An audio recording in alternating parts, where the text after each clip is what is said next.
Hey guys, how you doing? I am Jay Fitzloff, producer at Darksiders II, and this is your community Q&A session.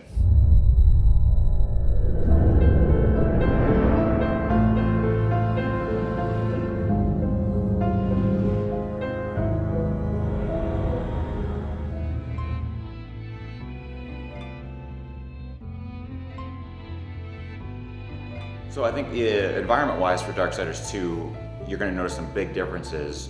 We've created a lot bigger game, so the environments are on a much grander scale.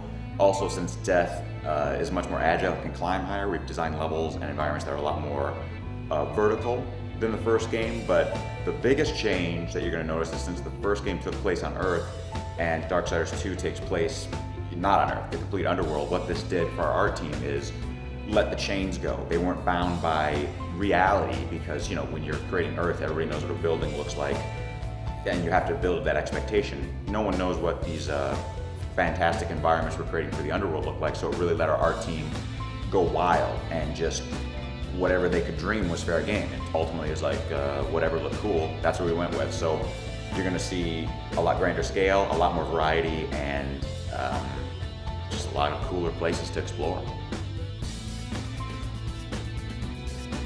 You're going to learn more about the Horseman's race and the status of Heaven and Hell in Darksiders 2, actually.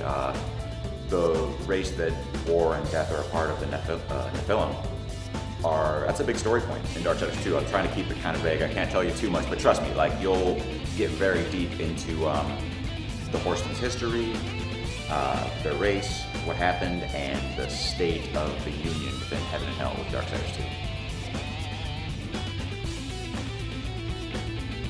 Well, I can't spoil that because I don't want to ruin the story for anybody or ruin any surprises. The only thing I'll say on that is that, you know, Darksiders 1 and Darksiders 2 take place along the same timelines, so you don't have to play the first game to have fun with Darksiders 2, but if you have played the first game, there's certain crossover points where you'll kind of have these aha moments with people or places that are a callback to the first game. We just felt there was a lot of unanswered questions or a lot more to explore with the apocalypse. You kind of got a taste of the politics and what was going on behind the scenes with the first game, but with the second game, we really wanted to blow that out and go deeper with that. So, you know, Death's a lot more talkative character than War, and through conversation trees and the storyline of Darksiders 2, you're going to get a much fuller picture of this universe that the Horsemen work within. So the customization in Darksiders 2 is, I mean, it can't even be compared to Darksiders 1. I think Darksiders 1, the character progression was linear. You know, you and I would play the game, and we'd end up with the same character at the end of the game. With Darksiders 2, within an hour, we're going to have completely different characters, and even more so as the game progresses forward, because the equipment is all randomly generated based on your level. And so we have scythes, secondary weapons, of which there's a multitude of secondary weapons you can get, armor, boots, gauntlets, amulets. So all these are randomly generated, random statistics generated throughout. If I had to, who knows, I'd have to create a mathematical algorithm to know how many items are really in the game, but we're talking about, I'm sure, technically millions of items within the game. So then there's that. On top of that, when you go up a level, we have our skill trees. Every level you get a skill point to spend. You can put up to 3 points into a skill, but by design, you can't have all the skills in the game by the time you finish. You know, there's that many skills in the game, so you have to make a choice there. Also, in towns, that's where you buy new moves for your scythes and your secondary weapons, and that's another choice too that people are gonna make. So I think it'll be really interesting to see directions that people go, and I think it'll really become a conversation point. You know, just kind of like any game where you can create your own character and go in different directions, asking like, hey, you know, what direction you got? I kind of went heavy weapon, but I kept my spells in the necromancer area and chose armor that would pump up my spell abilities. Oh, that's interesting. I did more light weapons and fast attacks and really focused on teleport slash and his ability. So there's a huge variety in character design for Darksiders 2.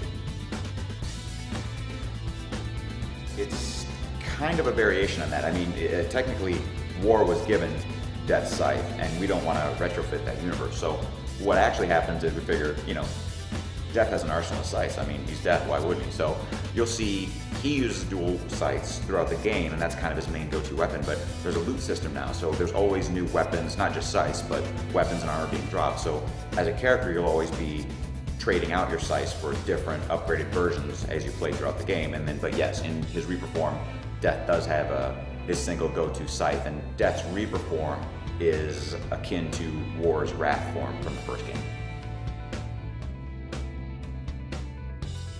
I'll answer that in two parts. So what are we offering in terms of replayability?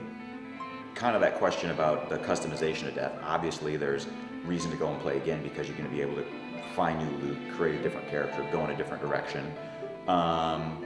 We do have some challenges and different things to explore for people that finish the game. That's all I can say on that now, unfortunately. To the difficulty of puzzling, I would picture it like this. So if Darksiders 1 and Darksiders 2, we can figure they're kind of built on the same three platforms. We've got combat, traversal platforming, and puzzle solving. If you were to break down between those three what percentage the breakdown is on Darksiders 1, it'd be about the same percentage for Darksiders 2. But here's the key. We've made each of those elements deeper and richer. With combat, it's the loot and the skills, so there's a lot more combat options within the game. Within traversal and platforming, we have a much more agile character. Levels are built more vertically, so there's a lot bigger traversal areas to explore and bigger overworld areas to explore as well. And then with the puzzle solving, it's a default of the game being bigger, the worlds being bigger, and there being more items to collect and get, which allows us to add more layers to the puzzle solving. So I don't know if I'd say if the puzzle difficulty is going up. I mean, there may be some that are more difficult, some that are less difficult than some of the stuff in Darksiders 1, but overall, the puzzles will be more intricate and interesting for the player. For the Wii U, it's, I mean, right now we're working on it, but basically what we're really focusing on, right, for the Wii U is using its unique control system. And, you know, it's easy enough to just port it over and you have the game and use the controls just like you would a console, but that's kind of a waste with the Wii U. So we're trying out a lot of unique controls within the game, but what's important is, and everything's on the table. Any ideas is not a dumb idea because there are no Wii U games, so we're kind of, you know, blazing the trail here with what we're going to do, and it's really exciting. But what's important to us is whatever we integrate into the control scheme or however we use the tablet, we want to make sure it feels cool and it feels integral to the game, and it's not just, you know, you just do something because you can. When you do something, you want to make it feel better, as good or better than you would get from a standard controller, and that's where we're at with the Wii U version. Let's see, my favorite character from the Darksiders series? It's probably Volgrim. I just like that shady little dude always popping up and trying to sell you stuff, and his voice too. Every time when he pops out, it just kills me every time. So I'm a Volgrim fan. I'm glad you asked me this question about pie because I am a super pie fan. I'm gonna rattle off some of my favorite flavors. A lot of people will tell you pumpkin, and that's fine, but my favorite flavor of all time is sour cream raisin meringue. That sounds horrible, and I had it at a restaurant one time. It's delicious. You come over to my house, I'll make it for you sometime. It's incredible. My backup favorite would be pecan pie, and once in a while, I try to make I don't know, I'd call it like a pie melange, where you just mix different flavors. It always turns out horrible, but, you know, come Thanksgiving, I'm always willing to take an adventure on a different flavor.